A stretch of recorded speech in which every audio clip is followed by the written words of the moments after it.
ધોરણ 7 વિજ્ઞાન પ્રકરણ 13 ગતિ અને સમય મોશન એન્ડ ટાઈમ। ધોરણ 6 માં તમે જુદા જુદા પ્રકારની ગતિ વિશે શીખ્યા। તમે શીખ્યા કે ગતિ સુરેખ પથ પર હોઈ શકે તેમજ વર્તુળાકાર અથવા આવર્તનીય પણ હોઈ શકે। શું તમને આ ત્રણેય પ્રકારની ગતિ યાદ છે? કોષ્ટક 13.1 માં ગતિના કેટલાક સામાન્ય ઉદાહરણો આપેલા છે। તે દરેકના કિસ્સામાં ગતિનો પ્રકાર ઓળખો। આપણો સામાન્ય અનુભવ છે કે કેટલાક પદાર્થોની ગતિ ધીમી અને કેટલાક પદાર્થોની ગતિ ઝડપી હોય છે। ધીમી કે ઝડપી, સ્લો ઓર ફાસ્ટ। આપણે જાણીએ છીએ કે કેટલાક વાહનો અન્ય વાહનો કરતાં વધુ ઝડપી ગતિ કરતા હોય છે। વળી કોઈ એક વાહન પણ જુદા જુદા સમયે ઝડપી કે ધીમી ગતિ કરતું હોય છે। સુરેખ પથ પર ગતિ કરતા 10 વાહનોની યાદી બનાવો। તેમને ધીમા કે ઝડપી ગતિવાળા સમૂહમાં ગોઠવો। તમે કેવી રીતે નક્કી કરી શકો કે કયું વાહન ધીમી કે ઝડપી ગતિ કરે છે? જો વાહનો સુરેખ રસ્તા પર એક જ દિશામાં ગતિ કરતા હોય તો આપણે સહેલાઈથી કહી શકીએ કે તેઓમાં કયું વાહન બીજા વાહન કરતાં વધુ ઝડપે ગતિ કરે છે। પ્રવૃત્તિ 13.1 આકૃતિ 13.1 જુઓ। તેમાં રોડ પર કોઈ સમયે એક જ દિશામાં ગતિ કરતા કેટલાક વાહનોને બતાવ્યા છે। હવે આકૃતિ 13.2 જુઓ, જેમાં તે જ વાહનોનું થોડા સમય પછીનું સ્થાન બતાવેલું છે। આ બંને આકૃતિઓમાંના તમારા અવલોકન પરથી નીચેના પ્રશ્નોના જવાબ આપો। આ બધામાં કયું વાહન સૌથી ઝડપી ગતિ કરી રહ્યું છે? વળી આ બધામાંથી કયું વાહન સૌથી ધીમી ગતિ કરી રહ્યું છે? આપેલા સમયગાળામાં વાહને કાપેલું અંતર કયું વાહન ઝડપી છે કે ધીમું છે તે નક્કી કરવામાં મદદ કરે છે। ઉદાહરણ તરીકે કલ્પના કરો કે તમે તમારા મિત્રને મૂકવા માટે બસ સ્ટેશને ગયા છો। ધારો કે બસ ગતિ કરવાનો પ્રારંભ કરે ત્યારે તે જ સમયે તમારી સાયકલને પેડલ મારવાનું શરૂ કરો છો। 5 મિનિટ બાદ બસ વડે કપાયેલ અંતર કરતાં તમારા વડે કપાયેલું અંતર ઘણું ઓછું હોય છે। તમે કહી શકો છો કે બસ તમારી સાયકલ કરતાં ઝડપી ગતિ કરે છે। આપણે વારંવાર કહીએ છીએ કે ઝડપી વાહનની ઝડપ વધારે હોય છે। 100 મીટરની રેસમાં કોની ઝડપ સૌથી વધુ છે તે નક્કી કરવું સરળ છે। જે 100 મીટરનું અંતર કાપવા માટે ઓછામાં ઓછો સમય લે છે તે સૌથી ઝડપી ગણાય। ઝડપ, સ્પીડ। એકમ સમયગાળામાં 2 કે 2 થી વધુ વાહનો પૈકી તેમણે કાપેલા અંતરની સરખામણી કરવાથી કયું વાહન ઝડપી ગતિ કરે છે તે શોધી કાઢવું વધુ અનુકૂળતા ભર્યું છે। આથી જો 1 કલાકમાં 2 બસ વડે કપાયેલા અંતરને આપણે જાણી લઈએ તો તેમાંથી કઈ બસ ધીમી છે તે કહી શકાય। પદાર્થે એકમ સમયગાળામાં કાપેલા અંતરને તે પદાર્થની ઝડપ કહેવાય। જ્યારે આપણે કહીએ કે કારની ઝડપ 50 કિલોમીટર પ્રતિ કલાક છે તે દર્શાવે છે કે કાર 1 કલાકમાં 50 કિલોમીટર અંતર કાપશે। જો કે કાર ભાગ્યે જ અચળ ઝડપે 1 કલાક સુધી ગતિ કરી શકે છે। વાસ્તવમાં તે ધીમેથી ગતિનો પ્રારંભ કરીને ત્યારબાદ તે ઝડપ પકડે છે। આથી જ્યારે આપણે કહીએ છીએ કે કારની ઝડપ 50 કિલોમીટર પ્રતિ કલાકની છે ત્યારે આપણે સામાન્ય રીતે 1 કલાકના સમયગાળામાં તેણે આંતરેલું અંતર ધ્યાનમાં લઈએ છીએ। 1 કલાક દરમિયાન કાર અચળ ઝડપે ગતિ કરે છે કે નહીં તે બાબતની આપણે ચિંતા કરતા નથી। અહીં મળેલી ઝડપની ગણતરી એ વાસ્તવમાં કારની સરેરાશ ઝડપ જ છે। આ પ્રકરણમાં આપણે સરેરાશ ઝડપને જ ઝડપ નામની રાશિ તરીકે ઓળખીશું। આથી આપણા માટે કાપેલું કુલ અંતર અને તે માટે લાગતા સમયનો ગુણોત્તર એ જ ઝડપ તરીકે દર્શાવવું યોગ્ય છે।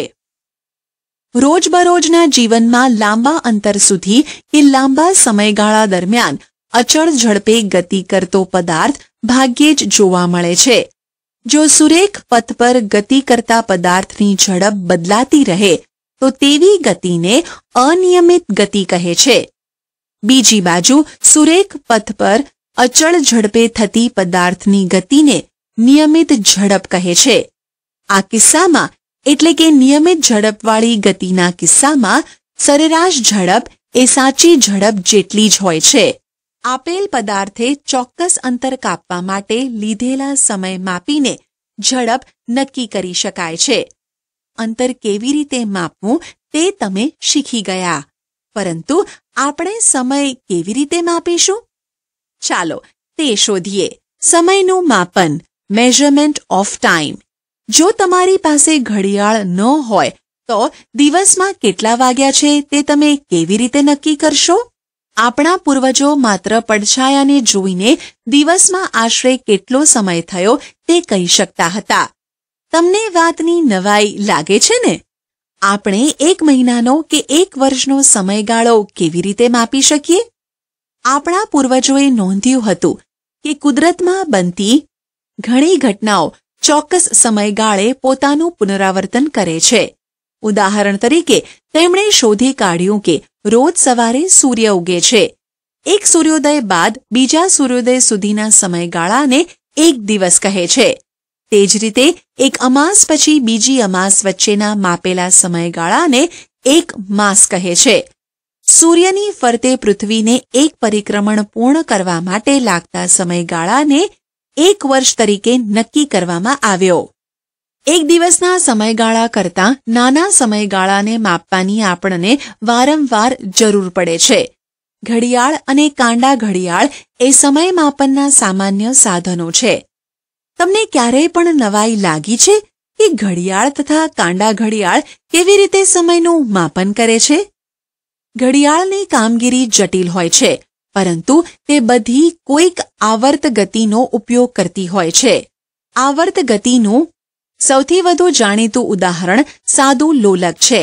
આકૃતિ 13.4 એમાં દર્શાવ્યા મુજબ સાદું લોલક એ દ્રઢ આધાર પરથી દોરી વડે લટકાવેલું ધાતુના નાના ગોળા કે પથ્થરના ટુકડાની રચના છે. ધાતુના ગોળાને લોલકનો બોબ કહે છે. આકૃતિ 13.4 એ દર્શાવે છે કે લોલક તેના મૂળભૂત સ્થાને સ્થિર છે. જ્યારે લોલકના ગોળાને થોડાક અંતરે એક બાજુ લઈ જઈને મુક્ત કરવામાં આવે છે ત્યારે તે એક બાજુથી બીજી બાજુ ગતિ કરવા લાગે છે. સાદા લોલકની આ એક બાજુથી બીજી બાજુની ગતિ એ આવર્ત ગતિ અથવા દોલન ગતિનું ઉદાહરણ છે. જ્યારે લોલકનો ગોળો તેના મૂળભૂત સ્થાન O થી A સ્થાને આવ્યા બાદ B સ્થાને આવીને O સ્થાને પાછો આવે ત્યારે લોલકનું એક દોલન પૂર્ણ થયું ગણાય. વળી લોલકના ગોળાના એક તરફના મહત્તમ સ્થાનાંતર A થી બીજી બાજુના મહત્તમ સ્થાનાંતર B સુધીની ગતિ બાદ તે પાછો પ્રથમના મહત્તમ સ્થાનાંતરના A બિંદુએ પાછો ફરે તેને પણ લોલકનું એક દોલન કહેવાય. લોલકને એક દોલન પૂર્ણ કરવા માટે લાગતા સમયને તેનો આવર્ત કાળ કહે છે. પ્રવૃત્તિ 13.2 આશરે 1 મીટર લંબાઈની દોરી કે પાતળો તાર લઈને આકૃતિ 13.4 એ મુજબ લોલકની રચના કરો. નજીકમાં જો કોઈ પંખો ચાલુ હોય તો તેને બંધ કરી દો. લોલકના ગોળાને તેના મૂળભૂત સ્થાન O પર સ્થિર થઈ જવા દો.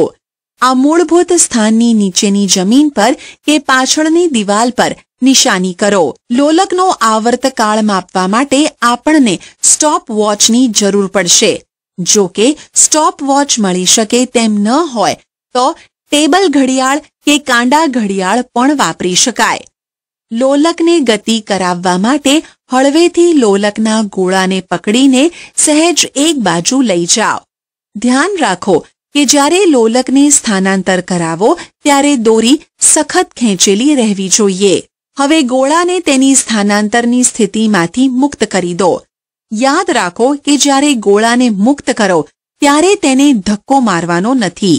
ગોળો જ્યારે મૂળભૂત સ્થાને હોય ત્યારે ઘડિયાળમાં સમય નોંધો. મૂળભૂત સ્થાનને બદલે ગોળા જ્યારે એક તરફ છેવટની સ્થિતિમાં હોય ત્યારે પણ તમે સમયની નોંધ કરી શકો છો. લોલકના 20 દોલનો માટેનો સમયગાળો માપો.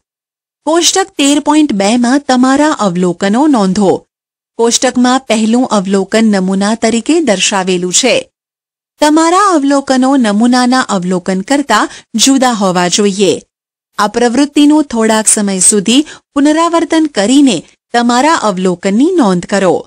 20 દોલન માટે મળતા સમયગાળાને 20 અંક વડે ભાગતા આપણે 1 દોલન માટેનો સમયગાળો અથવા આવર્તકાળ મળે છે. શું તમારા લોલકનો આવર્તકાળ બધા અવલોકનો માટે લગભગ સમાન છે? એ નોંધો કે મૂળભૂત સ્થાનાંતરમાં થતો નજીવો ફેરફાર લોલકના આવર્તકાળને અસર કરતો નથી. હાલના સમયમાં મોટાભાગની ઘડિયાળો તથા કાંડા ઘડિયાળ એક અથવા એક કરતાં વધુ સેલ એટલે કે વિદ્યુત કોષવાળા વિદ્યુત ઇલેક્ટ્રોનિક પરિપથો ધરાવે છે. આ ઘડિયાળોને ક્વાર્ટઝ ક્લોક કહે છે. ક્વાર્ટઝ ક્લોક વડે મપાતો સમય પહેલાની ઘડિયાળો કરતાં વધુ ચોકસાઈ ધરાવે છે.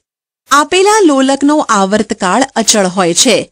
તેની શોધ માટેની વાર્તા રસપ્રદ છે. તમે પ્રખ્યાત વૈજ્ઞાનિક ગેલિલિયો ગેલિલીનું નામ તો સાંભળ્યું જ હશે.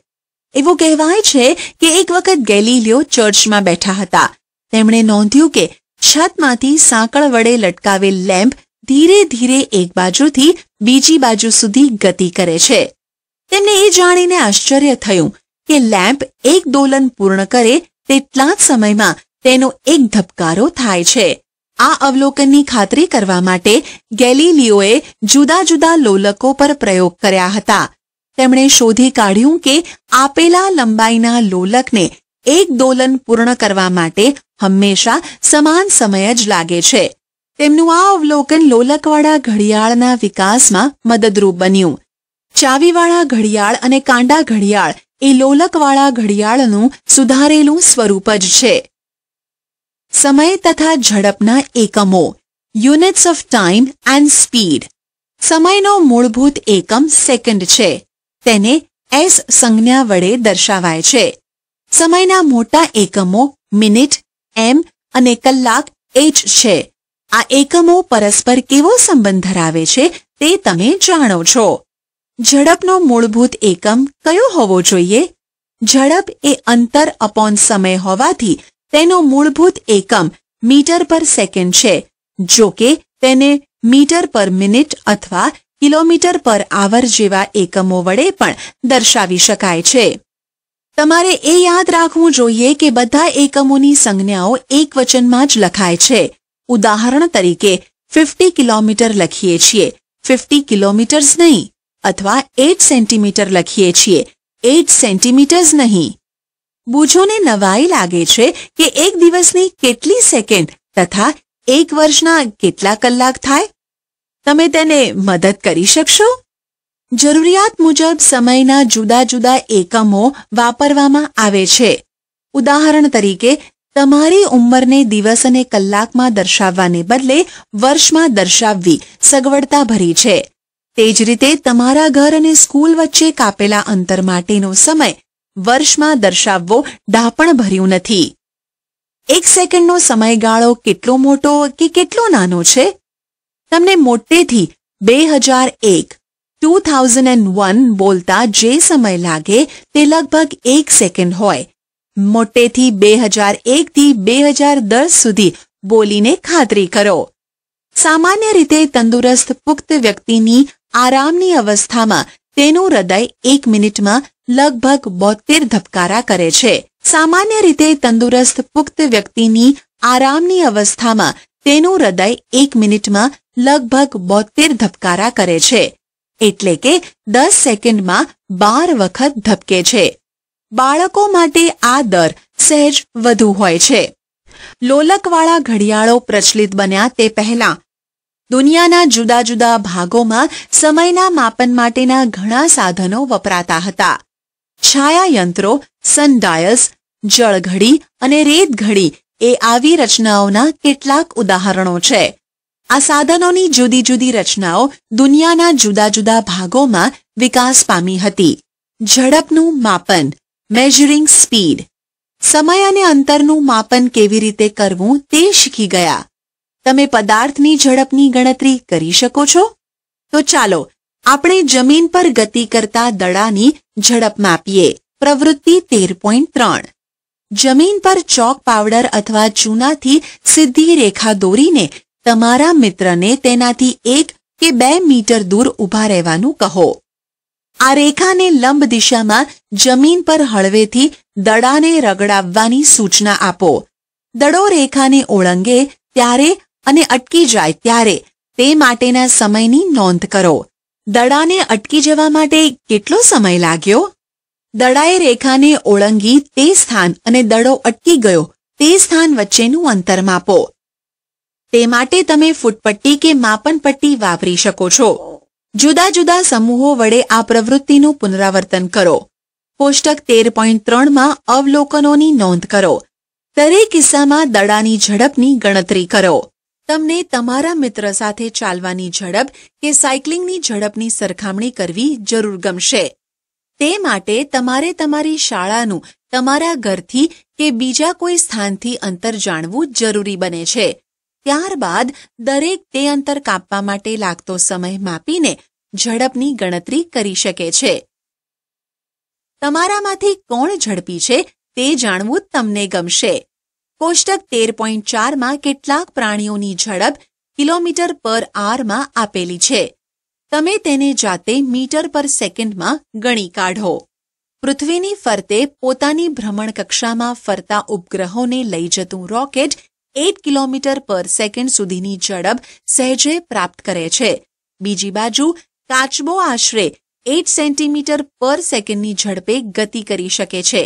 શું તમે ગણતરી કરી શકો છો કે કાચબાની સાપેક્ષે રોકેટ કેટલી વધારે ઝડપ ધરાવે છે? એક વખત તમે કોઈ પદાર્થની ઝડપ જાણી લો તો તે આપેલા સમયગાળામાં કેટલું અંતર કાપશે તે શોધી શકો. આ માટે તમારે ઝડપનો સમય સાથે ગુણાકાર કરવાનો રહે. આથી કાપેલું અંતર બરાબર ઝડપ ગુણ્યા સમય. તમે આપેલી ઝડપે ગતિ કરતા પદાર્થે કાપેલા અંતરનો સમય પણ શોધી શકો. લીધેલ સમય અંતર અપોન ઝડપ. તમે સ્કૂટર કે મોટરસાયકલના હેન્ડલની વચ્ચે ગોઠવેલું મીટર જોયું હશે. આના જેવું જ મીટર કાર, બસ અને બીજા વાહનોના ડેશબોર્ડ પર પણ ગોઠવેલું હોય છે. આકૃતિ 13.7 માં કારનું ડેશબોર્ડ બતાવેલું છે. જુઓ કે તેમાંના 1 મીટરના ખૂણામાં કિલોમીટર પર આર લખેલું છે, જેને સ્પીડોમીટર કહે છે. તે ઝડપને સીધી જ કિલોમીટર પર આરમાં માપે છે. એક બીજું મીટર પણ છે જે વાહને કાપેલું અંતર માપે છે. આ મીટરને ઓડોમીટર કહે છે. શાળાની પિકનિકમાં જતી વખતે પહેલીએ નક્કી કર્યું હતું કે દર 30 મિનિટે બસના ઓડોમીટરનું અવલોકન મુસાફરી દરમિયાન લેવું. ત્યારબાદ તેણે તેના અવલોકનોને કોષ્ટક 13.5 માં નોંધ્યા હતા. તમે કહી શકો છો કે પિકનિકનું સ્થળ શાળાથી કેટલું દૂર છે? તમે બસની ઝડપની ગણતરી કરી શકો છો? કોષ્ટક જોઈને બુજોએ પહેલીને ચીડવવા માટે પૂછ્યું કે તે કહી શકે છે કે 9:45 AM સુધીમાં બસ વડે કેટલી મુસાફરી થઈ. પહેલી પાસે આ પ્રશ્નનો જવાબ ન હતો. તેઓ તેમના શિક્ષક પાસે ગયા. શિક્ષકે કહ્યું કે આ પ્રશ્નના ઉકેલ માટે અંતર સમયનો આલેખ દોરવો એ એક રસ્તો છે. તો આવો આલેખ કેવી રીતે દોરવો તે આપણે જોઈએ. અંતર સમયનો આલેખ, ડિસ્ટન્સ ટાઈમ ગ્રાફ. તમે ન્યૂઝપેપર, મેગઝીન વગેરેમાં જોયું હશે કે માહિતીને રસપ્રદ બનાવવા માટે તેને આલેખના જુદા જુદા પ્રકારો દ્વારા રજૂ કરવામાં આવે છે. આવો એક સ્તંભ આલેખ, બાર ગ્રાફ નામે ઓળખાતો આલેખ આકૃતિ 13.8 માં બતાવ્યો છે. બીજો વર્તુળાલેખ એટલે કે પાઈ ચાર્ટ આકૃતિ 13.9 માં આપેલો છે. આકૃતિ 13.10 માં આપેલો આલેખ એ રેખા આલેખનું ઉદાહરણ છે. અંતર સમય આલેખ રેખા આલેખ છે. ચાલો આપણે આવા આલેખનું નિરૂપણ કરતા શીખીએ. આલેખ પેપર લો. આકૃતિ 13.11 માં દર્શાવ્યા મુજબ તેમાં પરસ્પર લંબ એવી 2 રેખા દોરો. સમક્ષિતિજ રેખાને XOX નામ આપો. તે X અક્ષ તરીકે ઓળખાય છે.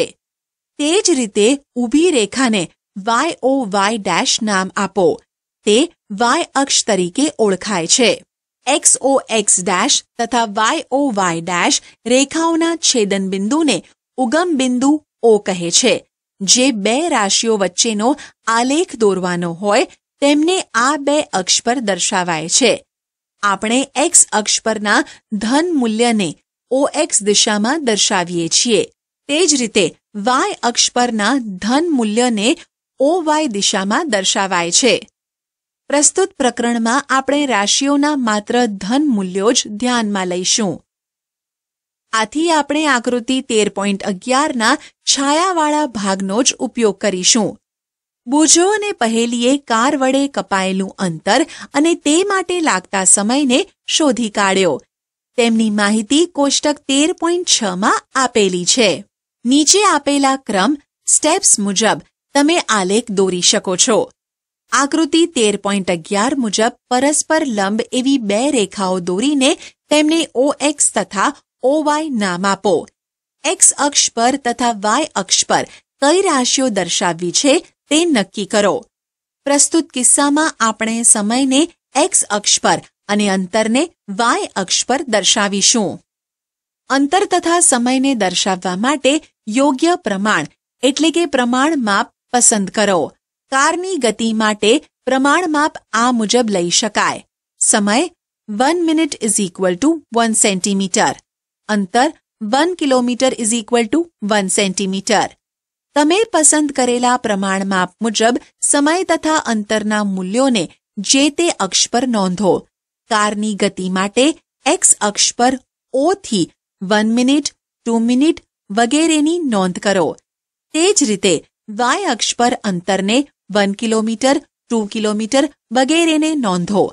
હવે આલેખમાં તમે અંતર તથા સમયના મૂલ્યની દરેક જોડ માટે બિંદુઓ દર્શાવી શકો છો. કોષ્ટક 13.6માં અવલોકન 1 મુજબ 0 મિનિટના સમયે અંતર પણ 0 છે. આ મૂલ્યની જોડ આલેખમાં ઉગમ બિંદુ O બનશે. 1 મિનિટ બાદ કાર 1 કિલોમીટર અંતર કાપે છે.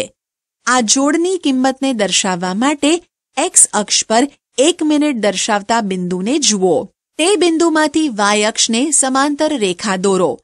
ત્યારબાદ Y અક્ષ પરના 1 કિલોમીટરના બિંદુ પરથી X અક્ષને સમાંતર રેખા દોરો. જ્યાં આ બંને રેખાઓ પરસ્પર જે બિંદુએ છેદે છે તે બંને અવલોકનોના મૂલ્યોની જોડ દર્શાવે છે. આ જ રીતે આલેખમાં બીજી જોડના મૂલ્યોને દર્શાવો. આકૃતિ 13.13 જુદા જુદા સમયે કારની સ્થિતિને અનુરૂપ બિંદુઓની જોડ દર્શાવે છે. આકૃતિ 13.13માં દર્શાવ્યા મુજબ આલેખમાંના બધા જ બિંદુઓને જોડો. તે એક સુરેખા છે. આ કારની ગતિ માટેનો અંતર સમયનો આલેખ છે. જો અંતર સમયનો આલેખ સુરેખા હોય તો તે દર્શાવે છે કે કાર અચળ ઝડપે ગતિ કરે છે. જો કે પદાર્થની ઝડપ બદલાતી હોય તો આલેખની રેખા ગમે તે આકારની હોઈ શકે. સામાન્ય રીતે ઉપરના ઉદાહરણમાં આપેલ પ્રમાણમાપની જેમ પ્રમાણમાપની પસંદગી હંમેશા સરળ હોતી નથી. ઇચ્છિત રાશિઓને X અક્ષ તથા Y અક્ષ પર રજૂ કરવા માટે આપણે જુદા જુદા સ્કેલ માપની પસંદગી કરવી પડે છે. ચાલો આપણે આ વાતને એક ઉદાહરણ વડે સમજીએ. ચાલો આપણે પહેલી અને તેના મિત્રોને પિકનિક લઈ જતી બસનું ઉદાહરણ ધ્યાનમાં લઈએ. કાપેલું અંતર અને તે માટે લાગતો સમય કોષ્ટક 13.5માં દર્શાવેલો છે. બસ વડે કપાતું કુલ અંતર 80 કિલોમીટર છે. જો આપણે 1 કિલોમીટર બરાબર 1 સેન્ટીમીટરનું સ્કેલમાં પસંદ કરીએ તો X અક્ષ પર 80 સેન્ટીમીટરની લંબાઈ દર્શાવવી પડે, જે કાગળ પર બતાવવું શક્ય નથી.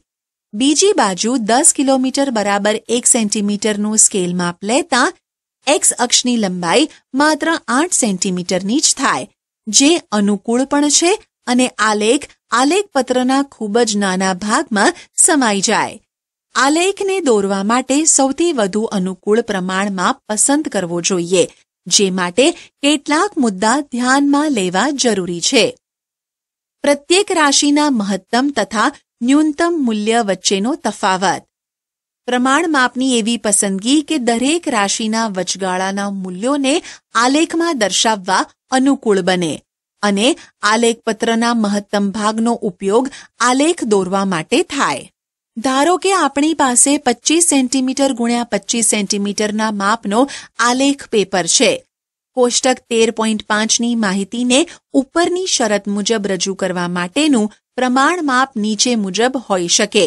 અંતર 5 કિલોમીટર બરાબર 1 સેન્ટીમીટર અને સમય 6 મિનિટ બરાબર 1 સેન્ટીમીટર. હવે તમે બસની ગતિ માટે અંતર સમયના આલેખ દોરી શકો ને? શું તમારો આલેખ આકૃતિ 13.13ની સાથે સામ્યતા ધરાવે છે? કોષ્ટકમાં દર્શાવેલી માહિતીની સરખામણીમાં અંતર સમયનો આલેખ ગતિ માટેની જુદી જુદી માહિતી પૂરી પાડે છે. ઉદાહરણ તરીકે કોષ્ટક 13.5 ચોક્કસ સમયગાળામાં બસ વડે કપાયેલ માત્ર અંતરની જ માહિતી પૂરી પાડે છે, જ્યારે અંતર સમયના આલેખમાંથી આપણે કોઈ પણ સમય બસ વડે કપાયેલું અંતર શોધી શકીએ છીએ. ધારો કે 8:15 AM સમયે બસ વડે મુસાફરી દરમિયાન કેટલું અંતર કાપ્યું તે આપણે જાણવું છે. આપણે એક્સ અક્ષ પર 8:15 AM ને અનુરૂપ બિંદુને નોંધીશું. ધારો કે આ બિંદુ એ છે. ત્યારબાદ આપણે એ બિંદુ પાસે એક્સ અક્ષને લંબ અથવા વાય અક્ષને સમાંતર રેખા દોરીશું. આકૃતિ 13.14 મુજબ આ લંબરેખા આલેખને છેદે તે બિંદુને ટી નામ આપીશું. હવે બિંદુ ટીમાંથી એક્સ અક્ષને સમાંતર રેખા દોરીશું, જે વાય અક્ષને બી બિંદુમાં છેદે.